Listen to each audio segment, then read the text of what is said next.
Hello प्रिय विद्यार्थियों, कैसे हैं आप सब। आपकी सेवा में मैं मदन स्वामी। अपने बात करेंगे मृदा विज्ञान। हम पढ़ रहे थे मृदा विज्ञान में। हम नेक्स्ट जो मृदा के भौतिक गुण थे उनको पढ़ रहे थे। हम मृदा के भौतिक गुण में हमने मृदा कणाकार और मृदा संरचना के बारे में पढ़ा था। नेक्स्ट अपने बात करते हैं मृदा जल के बारे में। तो मृदा का जल होता है, मृदा के अंदर किस में पाया जाता है। हमने पहले ही बात कर ली है कि यह मृदा के अंदर रंध्रों के अंदर पाया जाता है। और रंध्र होते हैं वो दो टाइप्स के होते हैं। तो जितना भी ठोस पदार्थ होता है उनके अलावा जितना स्पेस बचता है उसके अंदर जो जल पाया जाता है, वायु पाई जाती है, वो रंध्रावकाश होता है। और उस रंध्रावकाश के अंदर ही मृदा के अंदर जल है वो पाया जाता है। तो अपने मृदा जल के बारे में पढ़ेंगे पूरा डीपली। किस प्रकार से मृदा जल है वो कैसे प्रभावित करता है और क्या क्या इसकी प्रायोरिटीज बनती है जो अपने अध्ययन करने लायक रहती है। ठीक है, सबसे पहले अपने बात करें मृदा जल की। मृदा जल जिसे कहा जाता है सोयल वाटर। क्या कहते हैं बेटा?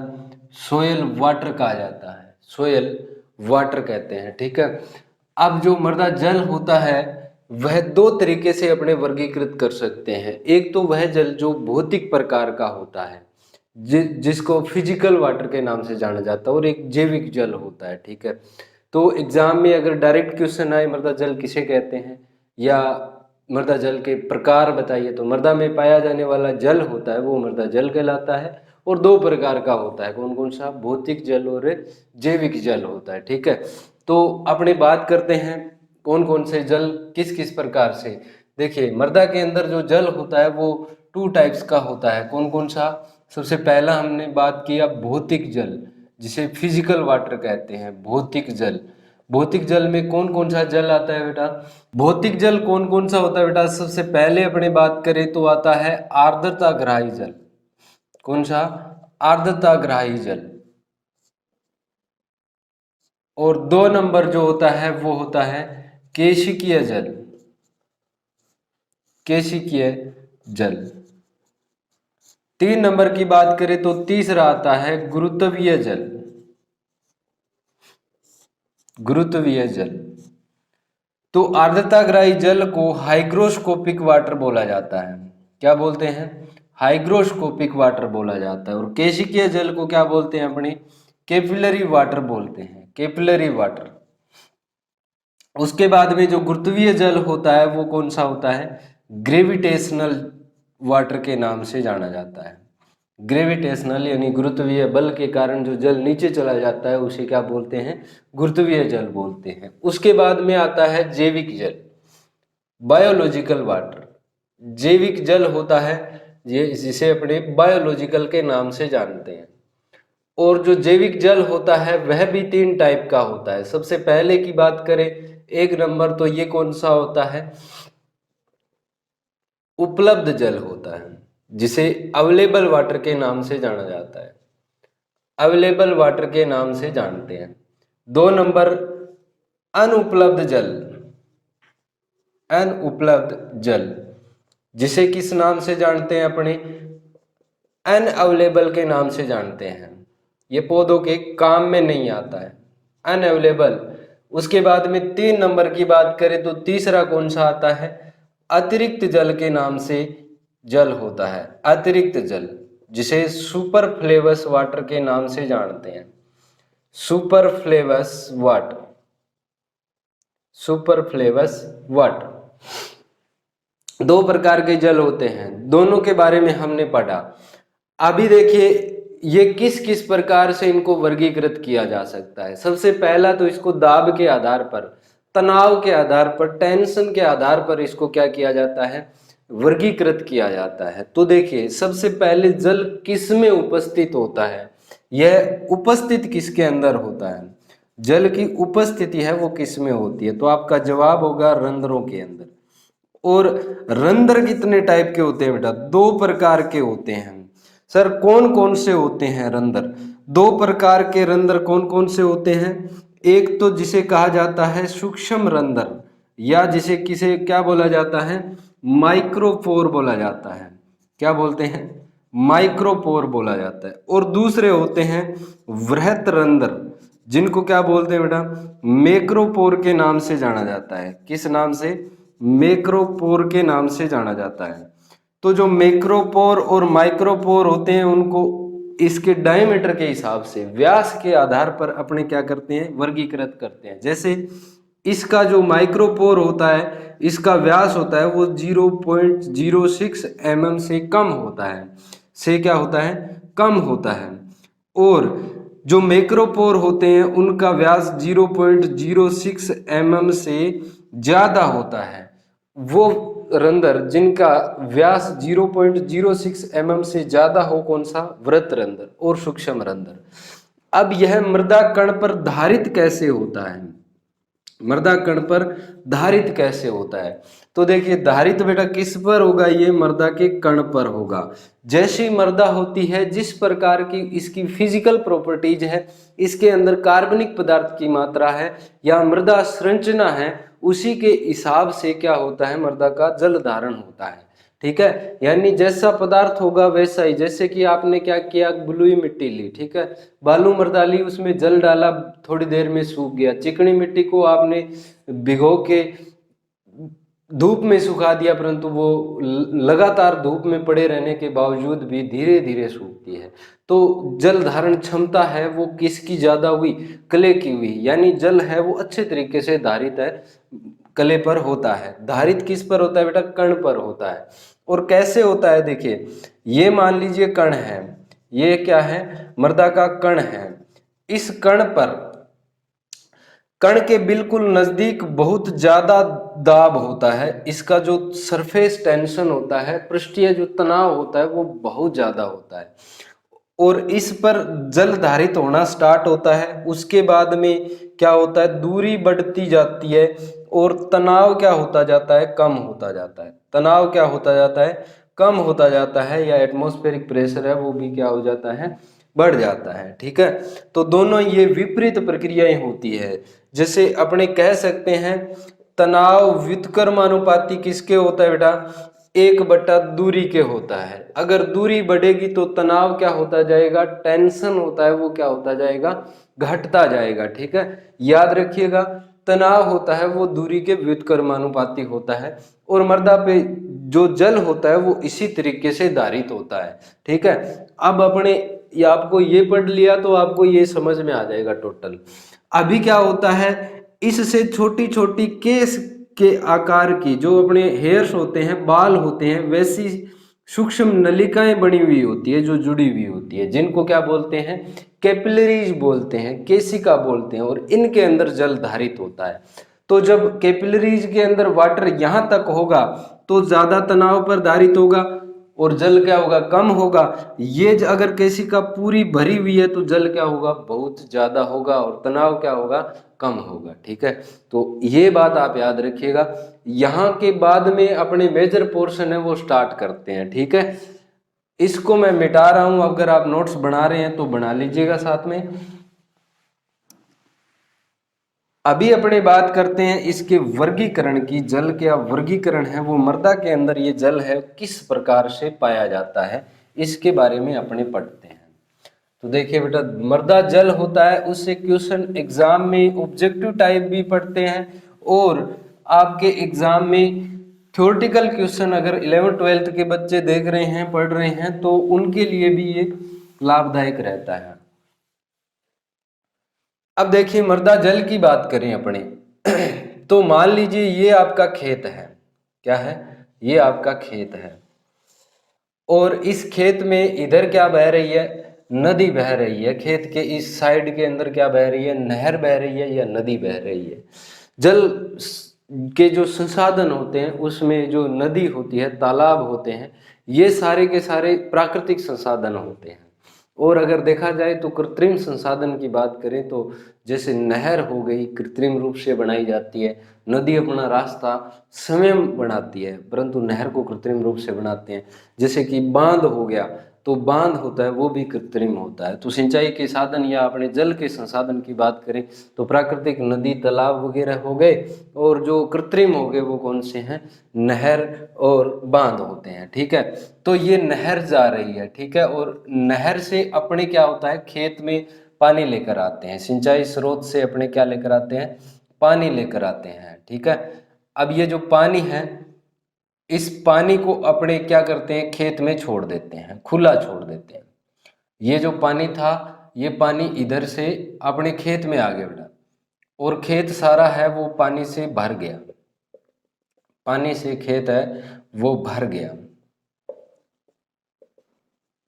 ठीक है, अपना खेत पानी से भर गया, इसमें जितना जल रिसना था वो रिस गया। अब क्या हो जाएगा, जल है जितना रिसना है वो रिस जाता है। ठीक है, जल का रिस जाता है, या जल का क्या हो जाता है, अपक्षालन हो जाता है, जल अपक्षालित हो जाता है, या अपने कह सकते हैं अंतःस्पंदन हो जाता है जल का, अंतःस्त्रवण,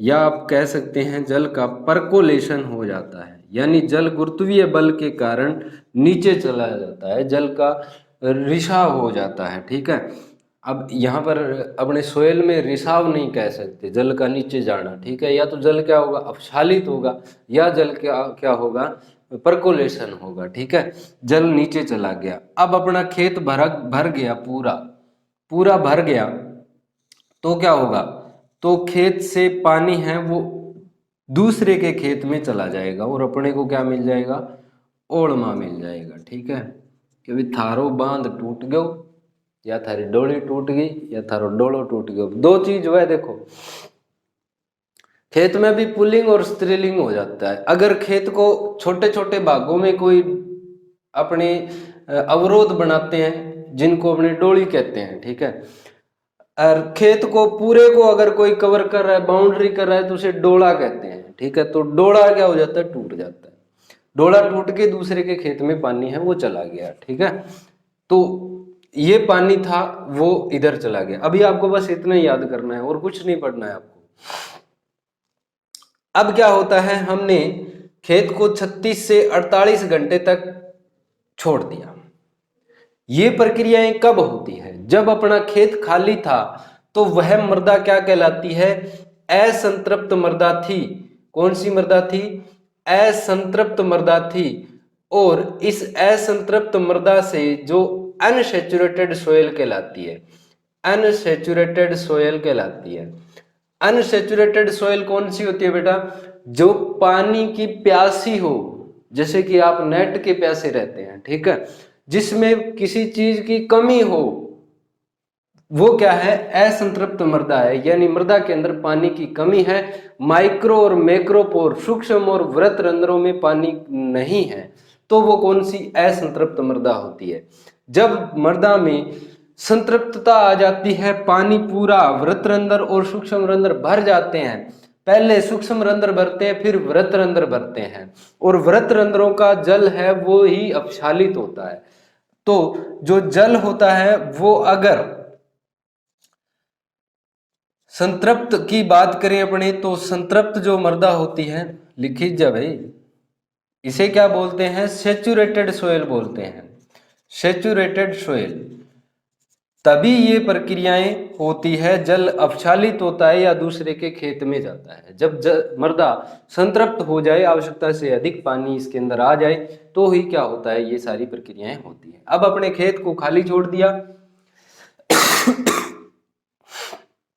खेत को अपने खाली छोड़ दिया, 36 से 48 घंटे तक हमने इंतजार किया। यहां पर जो जल बचेगा, अब हमने 36 से 48 घंटे तक खेत को खाली छोड़ा था, खाली छोड़ने के बाद में जब जल है वो अपनी जमीन है उसके अंदर से जितना नीचे जाना था नीचे चला गया, जितना उड़ना था उड़ गया। अब मृदा की पूर्ण कैपेसिटी के साथ, पूरी शक्ति के साथ मृदा क्या कर लेती है, जल को जकड़ लेती है। ठीक है, और अपनी मिट्टी हो जाती है वो भुरभुरी हो जाती है, जिसे अपनी जमीन को आप बत्तराना बोलते हैं। ठीक है, अलग अलग रीजनल लैंग्वेज है, अलग अलग कहा जाता है, पर हमारे इधर क्या कहते हैं, 72 आना बोलते हैं। ठीक है, तो 36 से 48 घंटे के बाद में जब जमीन है उसके अंदर अपनी धारण क्षमता के विरुद्ध, टोटल गुरुत्वीय बल के विरुद्ध जल जितना धारित हो जाता है उसे जल धारण क्षमता कहते हैं या क्षेत्र क्षमता के नाम से जाना जाता है। यहाँ पर पौधों के लिए 100% जल उपलब्ध होता है, 100% जल उपलब्ध होता है। इसे क्या बोला जाता है, क्षेत्र धारिता के नाम से जानते हैं। क्षेत्र धारिता, जिसे क्या बोलते हैं बेटा, फील्ड कैपेसिटी कहा जाता है। क्या कहा जाता है, फील्ड कैपेसिटी कहते हैं।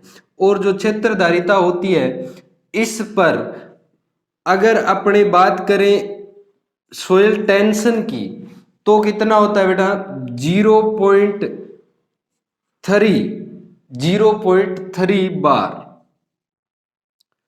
अगर कभी बार में पूछे आपको टेंशन तो कितना होगा, 0.33 बार कह सकते हो आप, 3 बार कह सकते हो। 33 बार, वो भी किस में होगा, माइनस में होगा। अगर आपसे एटीएम में पूछे तो आपका जवाब क्या होगा, 1/3 एटीएम, 1/3 एटीएम।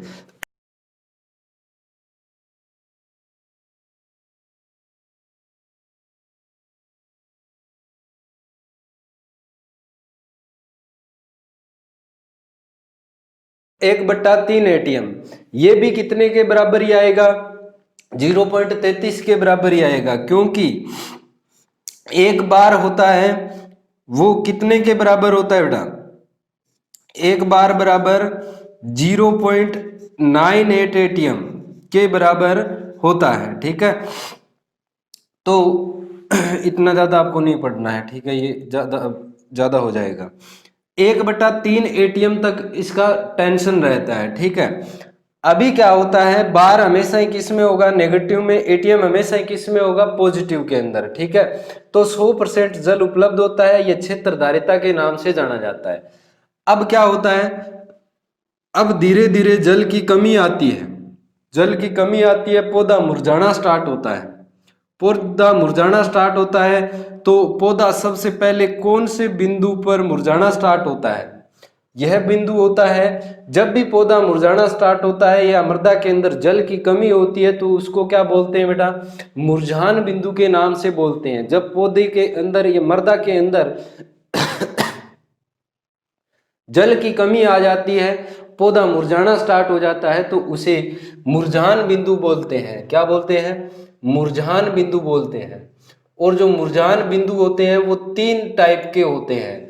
पहला होता है अस्थायी मलानी बिंदु, TWP, मलानी बिंदु के नाम से भी जानते हैं, मुरझान गुणांक के नाम से भी जानते हैं, अस्थायी मलानी बिंदु या अस्थायी मुरझान बिंदु। उसके बाद में आता है परमानेंट विल्टिंग पॉइंट, स्थायी मलानी बिंदु, जहां पर पौधे को अगर पानी दिया जाए तो पौधा मुरझाया हुआ ही रहता है, उसका हैप्पी बर्थडे हो जाता है, वो वापस से पांगरता नहीं है, वापस से हरा नहीं होता है, परमानेंट विल्टिंग पॉइंट। और उसके बाद में होता है एक अल्टीमेट विल्टिंग पॉइंट, इस पर पौधा सूख कर लकड़ी बन जाता है। क्या बन जाता है, लकड़ी बन जाता है। सॉरी, गुस्से में मैं इधर उधर हो जाता हूं थोड़ा,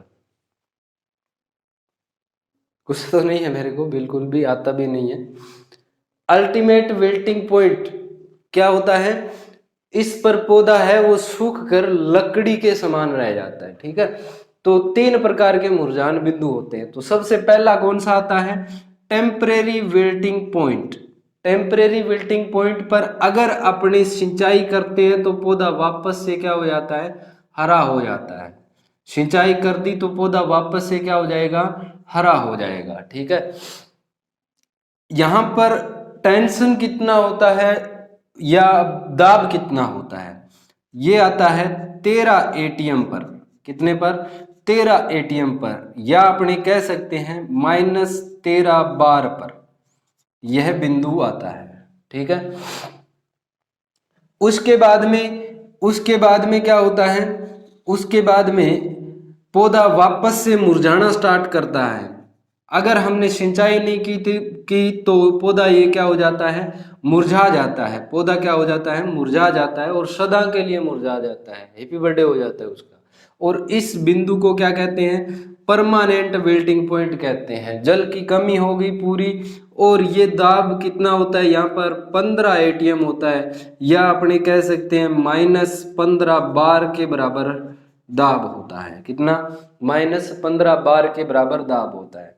अभी क्या होता है, अभी धीरे धीरे जल की कमी आ रही है। जल क्या हो रहा है? कम हो रहा है बेटा, केशिका नली के अंदर कम हो रहा है। और यहां पर दाब आता है कितना? लास्ट दाब यहीं पर होता है, उसको अपने या इस बिंदु को कहा जाता है आर्द्रताग्राही गुणांक। आर्द्रताग्राही गुणांक, यह जो जल होता है, या इसे कह सकते हैं इस बिंदु पर उपस्थित जल को आर्द्रताग्राही जल कहते हैं। यहां पर जो दाब होता है वो सबसे ज्यादा होता है। कितना? 31 एटीएम से लेकर 10,000 एटीएम तक दाब होता है। कितना? 31 एटीएम से लेकर 10,000 दाब होता है। आर्द्रताग्राही जल वह जल होता है जो सबसे ज्यादा दाब पर धारित होता है, या अपने कह सकते हैं कि आर्द्रताग्राही जल, आर्द्रताग्राही गुणांक वह बिंदु होता है जिसपे जल होता है वो वाष्प फॉर्म में होता है। किस फॉर्म में होता है? वाष्प फॉर्म में होता है। कभी भी पौधे के काम में नहीं आता है। संपूर्ण रूप से इस जल को कभी भी अपने क्या है, अलग नहीं कर सकते हैं मृदा कण से।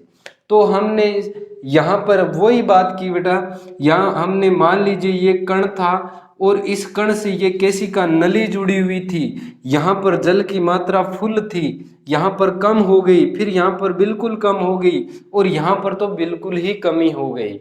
तो यहाँ पर दाब कितना? 31 एटीएम से 10,000 एटीएम। बार में पूछे तो माइनस करना है, ठीक है। वाष्प फॉर्म में होता है, कभी भी पौधे के काम में नहीं आता है। अब बचा कौन सा? आप मेरे को बताइए,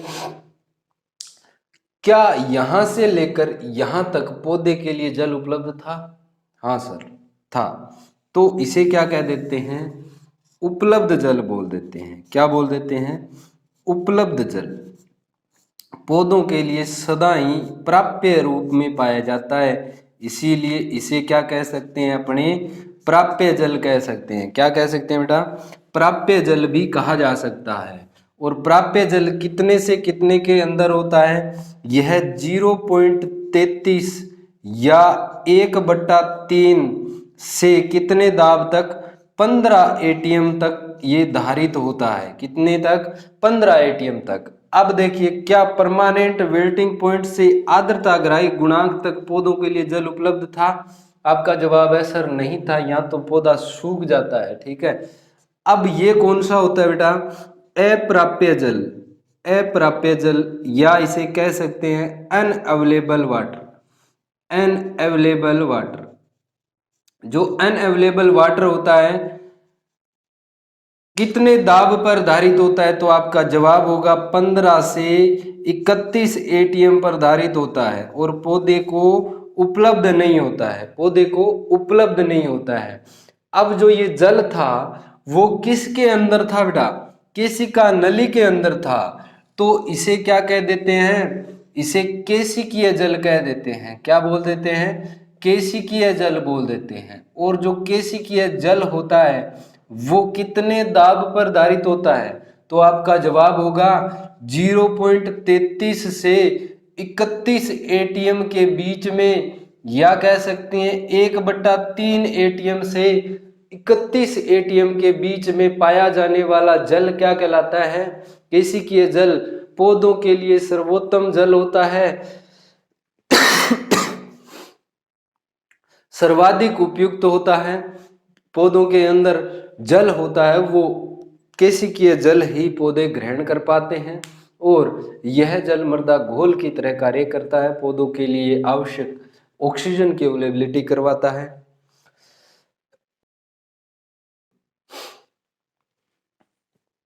ऑक्सीजन भी पौधों को यहीं से मिलती है, और यह विभिन्न पोषक तत्वों को अपने साथ घोले रखता है। तो पौधों को पोषक तत्वों की प्राप्ति भी केशिकीय जल के द्वारा ही होती है।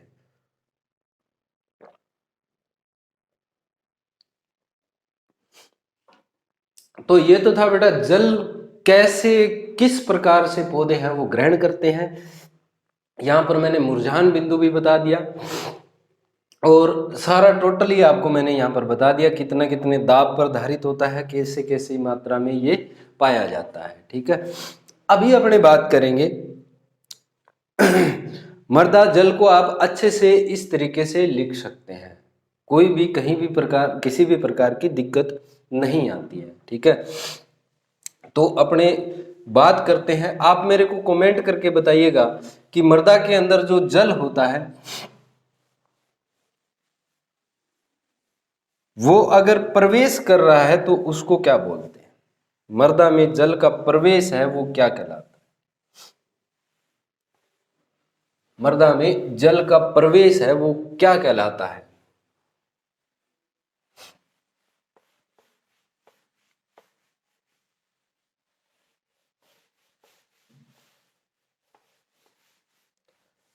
नदी को बहने दो, पड़ा रहने दो नदी को। अभी अपने बात करते हैं मृदा के अंदर जो नमी होती है उस नमी का सबसे ज्यादा अगर अपने धारण क्षमता की बात करें तो अपने कह सकते हैं जल धारण क्षमता क्या होती है बेटा। जल धारण क्षमता यानी मृदा के अंदर जल कितनी मात्रा में रिटेन रह सकता है, कितने दिनों के लिए रह सकता है और कितनी मात्रा में रह सकता है। या कह सकते हैं जो गुरुत्वीय जल था जो यहाँ पर रिस गया था वो गुरुत्वीय जल जो दूसरे के खेत में चला गया था वो अतिरिक्त जल। तो जो जल धारण क्षमता है वो सबको छोड़ के जो फील्ड कैपेसिटी थी उसको क्या बोला जाता है, जल धारण क्षमता बोला जाता है। और किसकी सबसे ज्यादा होती है, क्ले सोइल की सबसे ज्यादा होती है। उसके बाद में कौन सी, दोमट मृदा होती है उनकी होती है। और उसके बाद में कौन सी, उसके बाद में सिल्ट आती है और सिल्ट के बाद में कौन सी आती है, बलुई आती है। बलुई मृदाओं की जल धारण क्षमता होती है वो बहुत ही कम होती है। कैसे कम होती है, देखिए मान लीजिए एक ग्राफ बनाते हैं अपने, ये ग्राफ है। इस ग्राफ में हम यहां पर बात करते हैं तनाव की और यहां पर अपनी बात करते हैं नमी की। ठीक है, तो सबसे पहले अपने एक ग्राफ बनाए तो ग्राफ में आप देखते हैं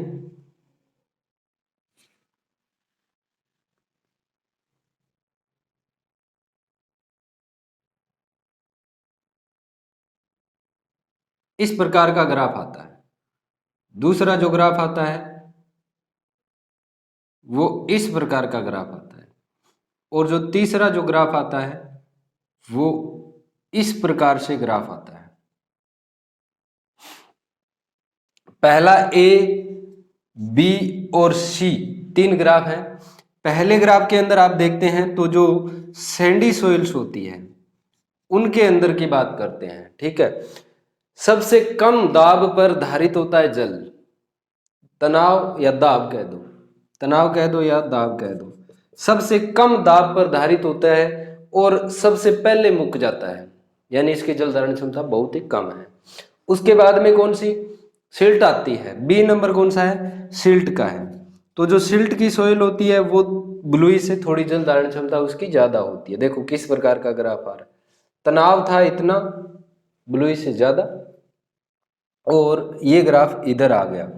तो ये नमी है वो थोड़े दिन और चलती है सिल्ट के अंदर। और क्ले सी जो ग्राफ है वो किसके लिए है, क्ले के लिए। इसकी जल धारण क्षमता सबसे ज्यादा होती है और ज्यादा दिनों तक चलती है। ठीक है, नेक्स्ट अपने बात करते हैं सिंचाई निर्धारण। सिंचाई निर्धारण, इरिगेशन शेड्यूल है वो किस प्रकार से किया जाता है। सबसे पहले तो अपने फसल की क्रांतिक अवस्था से करते हैं, फसल की क्रांतिक अवस्था से करते हैं। दूसरा हम अनुमान विधि से भी कर सकते हैं। तीसरा हम नमी मापन के द्वारा भी कर सकते हैं। नमी को कैसे मापा जाता है, मृदा के अंदर सबसे पहले देखा जाए तो एक होता है पृष्ठ तनाव मापी, पृष्ठ तनाव मापी, जिसको क्या कहा जाता है, टेंशियोमीटर, टेंशियोमीटर। जो टेंशियोमीटर होता है वह कम अंतराल वाली फसलों के अंदर, यानी अंतराल क्या हो, इंटरवल क्या हो, उनका कम हो। फसलों के बीच में जो जो दो सिंचाई दी जाती है, बेस पीरियड होता है, उसके अंदर इंटरवल होता है वो बहुत ही कम होना चाहिए। ठीक है, कम अंतराल वाली फसलों के अंदर इससे अपने निकाल सकते हैं। और ब्लूई मिट्टी के लिए ये सर्वोत्तम है। कौन सी मिट्टियों के लिए, ब्लूई जो सैंडी सॉइल्स होती है, और इनमें दाब होता है वो 0.85 ATM तक ही मृदा में जल है वो धारित होता है। ठीक है, कम दबाव पर ये जल धारित होता है। तो नमी मापन में पहला तो हमने पृष्ठ तनाव मापी किया, जिसको टेंशियोमीटर कहते हैं। दूसरा अपने बात कर सकते हैं जिसे विद्युत प्रतिरोध के नाम से भी जानते हैं, विद्युत प्रतिरोध, या अपने कह सकते हैं जिप्सम ब्लॉक, जिप्सम ब्लॉक, या अपने कह सकते हैं इसे बायोपस के नाम से भी जानते हैं, बायोपस। यह विद्युत प्रतिरोध पर वर्क करता है। लवणीय मिट्टियों के लिए बिल्कुल भी काम का नहीं है, लवणीय मिट्टियों के लिए बिल्कुल भी काम का नहीं है, क्योंकि लवणीय मिट्टियों में तो ज्यादा मात्रा में होता है। और ये किस पर काम करता है, इलेक्ट्रिक कंडक्टिविटी पर काम करता है। इलेक्ट्रिक कंडक्टिविटी बढ़ जाएगी तो विद्युत में प्रतिरोध नहीं आएगा, प्रतिरोध नहीं आएगा तो डाटा है वो एक्चुअल नहीं आएगा। इसीलिए लवणीय मिट्टियों के लिए काम का नहीं है, सिर्फ किसके लिए है, ब्लूई मृदाओं के लिए काम का है। ठीक है, विद्युत प्रतिरोध जिप्सम ब्लॉक या बायोपस के नाम से जाना जाता है। एक जिप्सम का ब्लॉक लगाया जाता है जिसमें एनोड और कैथोड दोनों का प्रयोग किया जाता है। ठीक है, और विद्युत धारा का प्रवाहन किया जाता है। प्रतिरोध ज्यादा है तो मृदा के अंदर जल कम है, प्रतिरोध कम है तो मृदा के अंदर जल ज्यादा है। दूसरा आता है neutron, neutron scattering method. Neutron scattering method होता है वो सबसे सर्वोत्तम यानी क्विकेस्ट मेथड है। क्विकेस्ट मेथड की बात करें तो कौन सा है, न्यूट्रॉन नमीमीटर या न्यूट्रॉन स्कैटरिंग मेथड होता है। वो क्या होता है, सबसे जल्दी होता है। इसमें न्यूट्रॉन की एक छड़ होती है, जिसे न्यूट्रॉन छड़ को अपने मृदा के अंदर डाल दिया जाता है, और मृदा में डालने पर अपने को न्यूट्रॉन होते हैं, वो इसके टकराव और न्यूट्रॉन के अवशोषण के आधार पर अपने नमी को नाप लेते हैं। तीसरा जो होता है वो होता है pressure membrane, pressure membrane, pressure membrane plate apparatus. इसके द्वारा भी जल का अपने मापन करते हैं, और ये प्रयोगशाला में नमी मापने हेतु ज्यादातर उपयोगी होता है। तो ये आपका मृदा जल होता है, और मृदा जल के अंदर हमने भौतिक गुणों में पढ़ा सारा का सारा, कितना इसका प्रकार होता है, कैसे कैसे मृदा के अंदर ये धारित होता है, तो इसके बारे में हमने पढ़ लिया है। ठीक, thank you, thanks for watching, have a nice day.